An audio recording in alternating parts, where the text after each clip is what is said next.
এই ভদ্রলোকটি হঠাৎ মাটিতে পড়ে যায়। এমন সময় রাস্তায় কাজ করা এক বৃদ্ধ জারুদার মহিলা ছুটে এসে বলেন, স্যার আপনার কি হয়েছে, আপনি ঠিক আছেন তো? লোকটির অবস্থা দেখে মহিলা কোনো দ্বিধা না করে ভদ্রলোকটির ব্যাগ থেকে ওষুধ খুঁজতে শুরু করলেন। ঠিক তখনই পাশ দিয়ে যাওয়া অফিসের দুই কর্মচারী ঘটনাটি দেখে থেমে গেলেন। তারা সন্দেহ করে বলতে লাগলো, দেখো এই মহিলা চুরি করছে, একজন অসুস্থ মানুষের ব্যাগ থেকে টাকা নিতে লজ্জা করে না? তারা মহিলার ছবি তুলে চিৎকার করে বলতে লাগলো, আজ তোর খবর আছে, এই ছবি দেখিয়ে তোর আজকে চাকরি খেয়ে নিব।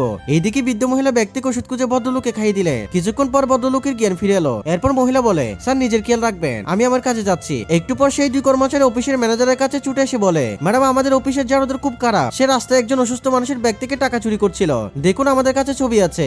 এরপর তারা মোবাইলে তোলা ছবিগুলো দেখালো। ম্যানেজার ছবিগুলো দেখে রেগে আগুন হয়ে গেলেন। এরপর বৃদ্ধ মহিলাকে ডেকে বললেন, তোর এত সাহস, মানুষের ব্যাগ থেকে টাকা চুরি করিস, লজ্জা হওয়া উচিত তোর, কালকের মধ্যে টাকা ফেরত দিবি, নইলে তোকে পুলিশের হাতে তুলে দেব।